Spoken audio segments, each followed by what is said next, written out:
കാസർഗോഡ് പെരിയയിൽ കൊല്ലപ്പെട്ട യൂത്ത് കോൺഗ്രസ് പ്രവർത്തകരുടെ വീടുകളിൽ റവന്യൂ മന്ത്രി ഇ ചന്ദ്രശേഖരൻ സന്ദർശിച്ചതിനെതിരെ ആദ്യം വിമർശനം ഉന്നയിച്ച LDF കൺവീനർ പിന്നെ മറുകണ്ഠം ചാടി. താൻ മന്ത്രിയെ വിമർശിച്ചിട്ടില്ലെന്നും മന്ത്രി എന്ന നിലയിൽ സന്ദർശനം നടത്തുന്നതിൽ തെറ്റില്ലെന്നും, എന്നാൽ LDF എന്ന നിലയിൽ സന്ദർശനം നടത്തിയാൽ തെറ്റായ സന്ദർശനമാണ് നൽകുന്നതെന്നും വിജയരാഘവൻ മാധ്യമങ്ങളോട് പറഞ്ഞിരുന്നു.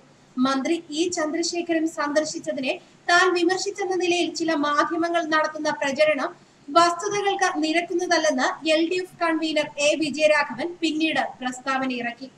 മന്ത്രിക്ക് സന്ദർശിക്കാമെന്നാണ് പറഞ്ഞത്.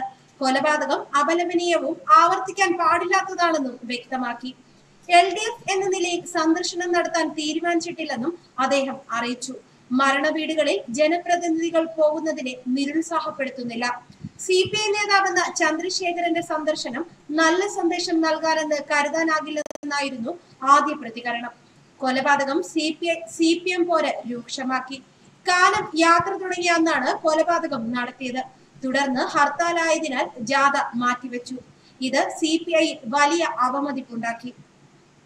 കൊലപാതകത്തെ ന്യായീകരിക്കാനാവില്ലെന്ന് കാനം പരസ്യമായി പ്രതികരിച്ചു. ഇതേ തുടർന്നാണ് റവന്യൂ മന്ത്രി കൊല്ലപ്പെട്ടവരുടെ വീടുകളിൽ സന്ദർശനം നടത്തിയത്. കാനത്തിന്റെ വടക്കൻ മേഖലാ ജാഥയ്ക്ക് വേണ്ടത്ര പിന്തുണ കിട്ടാതായത് കൊലപാതകത്തെ തുടർന്നാണെന്നാണ് CPIയുടെ ആക്ഷേപം. ഇക്കാര്യം വരുന്ന LDF യോഗത്തിൽ ചർച്ചയാകും. CPIക്ക് ഏറെ വേരോട്ടമുള്ള കാസർഗോഡ് തിരഞ്ഞെടുപ്പിന്റെ പടിവാതിക്കൽ നിൽക്കുമ്പോൾ ഇത്തരമൊരു അനിഷ്ട സംഭവം നടക്കാൻ പാടില്ലായിരുന്നുവെന്നാണ് CPIയുടെ നിലപാട്. കൊലപാതകം സംബന്ധിച്ച് കോടിയേരി പറഞ്ഞതല്ലാതെ മറ്റൊന്നും അറിയില്ലെന്നും പോലീസ് അന്വേഷണം കാര്യക്ഷമമായി നടക്കണമെന്നും കാനവും പ്രതികരിച്ചു. ഇതിലെല്ലാമുള്ള അതൃപ്തിയാണ് വിജയരാഘവൻ ആദ്യം രേഖപ്പെടുത്തിയത്.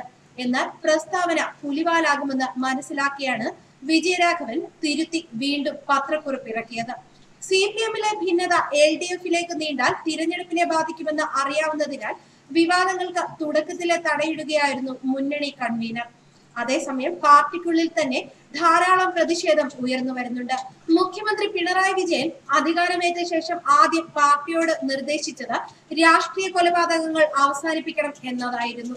എന്നാൽ 20 രാഷ്ട്രീയ കൊലപാതകങ്ങളാണ് ഇതുവരെ നടന്നത്.